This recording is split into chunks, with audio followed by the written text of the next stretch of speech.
Hi, this is Adam Lane with Pocketnow.com, and we're here with the software tour of the LG Expo on AT&T. Now, right now I'm in the lock screen. This is the default Windows Mobile 6.5 lock screen, and you see it goes to the default Windows Mobile 6.5 home screen with the sliding panels. This is what's enabled by default. We have our little optical joystick down here, which is really nice. Very easy to navigate. So I like that. But something that most people are probably not going to find is that the LG Expo actually comes with a special LG designed user interface. So if I go to Start, Settings, Today, and then I swipe to the side, there it is, LGiddles, or LG Idols. If you manage to find that, we can turn it on like this, and then go OK. And that's going to load our LG S-Class interface, which is what it's called in the manual. And I can swipe this way and get contacts, and go this way and get custom media shortcuts. And down here we have some shortcuts. This little menu brings up some other options. Wireless manager, you can shut off all those things. Flight mode, really easy. Ringtones, alerts, themes, and wallpapers. This is nice because it uses the same today's screen themes. Those are right there. That's pretty cool. We can change our wallpaper. There's a lot of AT&T branded ones. If I go back. Oh, there's also our tutorial. You can learn about this interface, how to use it.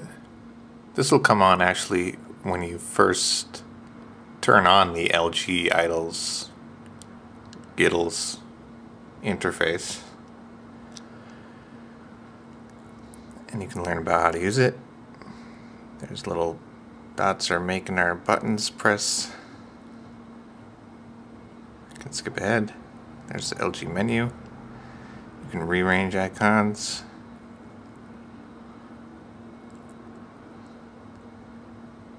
So this will be pretty useful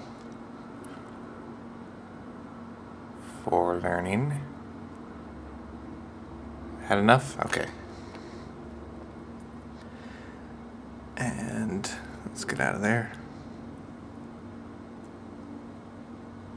You also have your schedule, weather's nice, and notifications. No missed calls, no text messages. Emails are here. No voicemails. This button will put it back. I can swipe like that and get some more shortcuts.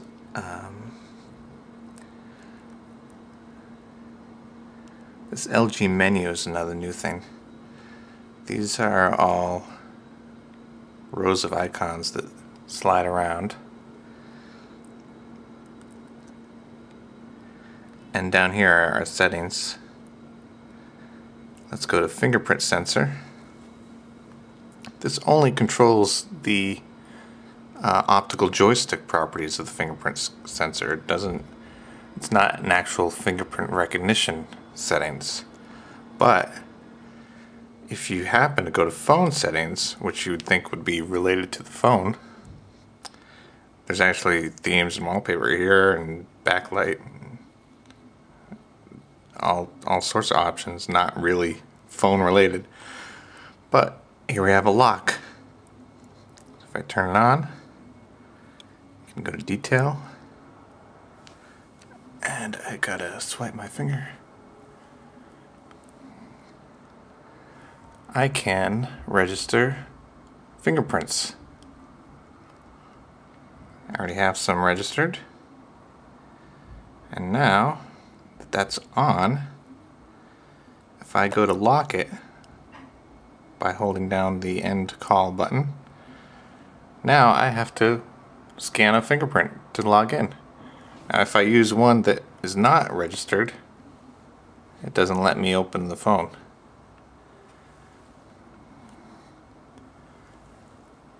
So there you go, that's a really great feature, and it's really buried, hard to find in here. You got touch feedback, there's more settings there. Sensors, let's look at that. Accelerometer, vibration feedback, XT9 input, screen output options. This is where we can go TV out or Pico projector. That's an attachment that we have to put on the bottom.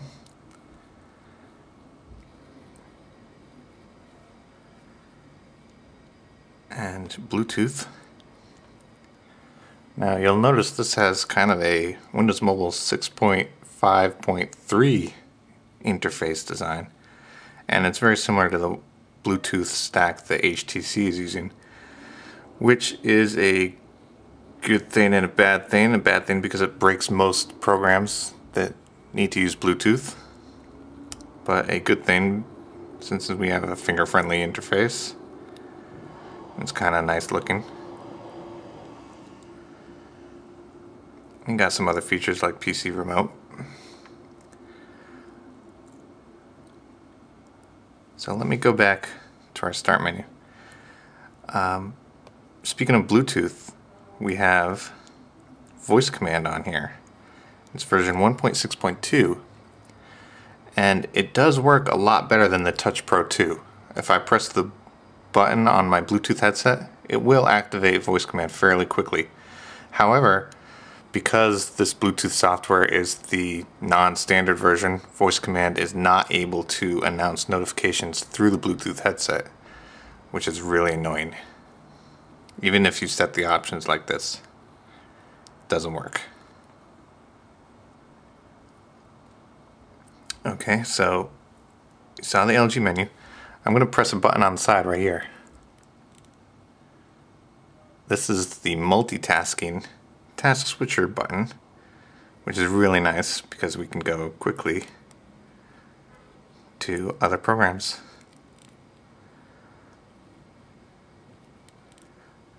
And I can close them right from here. That's a really great feature. Windows Mobile 6.5 default has practically no way to easily switch tasks. You have to go to the start menu. So LG added this multitasking task switcher button, which works really great. So that's definitely useful. So let's go back to the start menu. See what else we have. Instant messaging. That's our AT&T version of that by Oz. You got AIM Messenger, Yahoo Messenger. We also have AT&T Wi-Fi, the App Center, mobile web. Let's look at the camera. There's something cool in here that people might not find. You got your settings over here. You can take a picture by pressing that button. And down here is something cool.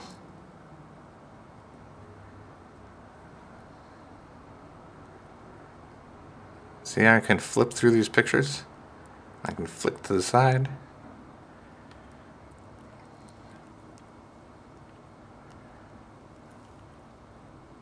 That's pretty neat, and it's not available in any of the other menus, the start menu or the LG menu. I couldn't find it anywhere. So that's only accessible from the camera.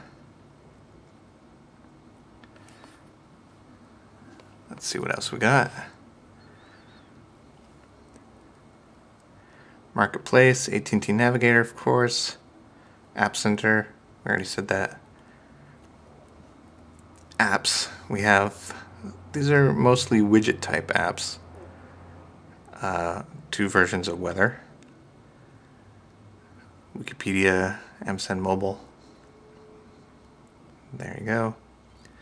Tools over here, you got a search widget. This is another task manager. This is the Windows Mobile Task Manager, which is often not included, but I like it because we can easily end all tasks there. Let's go back to that. Tools.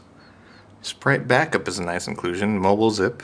Proxy Manager to shut off or turn on the AT&T proxy manager or the proxy server in case you have issues with that. Internet sharing. Notes and tasks are here. Active Sync is hidden in here. Acrobat Reader, Adobe Reader. And enable dial-up networking. Let's see what that does. So basically the same as what internet sharing does. You got two programs for that. Tethering. Not sure which is better or what you would use the other one for. Remote desktop, that's a good one. Apps we already saw. Multimedia, this is where your podcast program is. Mobile video. FM radio, this does have an FM radio. RSS reader. AT&T Music has a bunch of music programs. XM radio, Music ID, Shop Music, music videos, Music Sync. And then we have music apps, which goes to a web page. Alright, don't need that. Windows Live does not include Windows Live Messenger. Office Mobile, of course, the usual suspects. I gotta go back there. File Explorer is there. And Windows Media Player is here. Pictures and videos. And these programs I added, those you have to install. Alright, now let's go back to the LG menu. Let's see if there's something we missed here. I can scroll. Most of these are still available. Oh, there's our multitasking button. See that? Brings up the multitasking program, which is also easy hardware button. Here's something we missed, photo album. This is a LG designed interface that gives us another way to view pictures.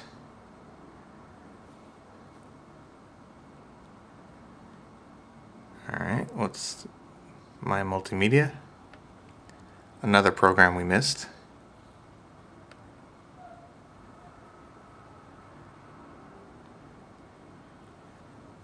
LG Contacts.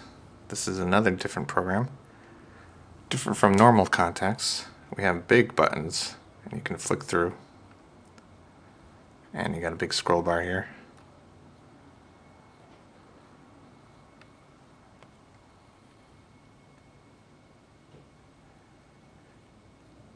There's a couple other programs we missed. Stopwatch.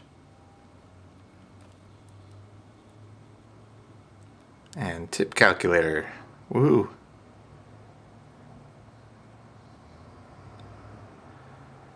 Okay, so that's LG menu.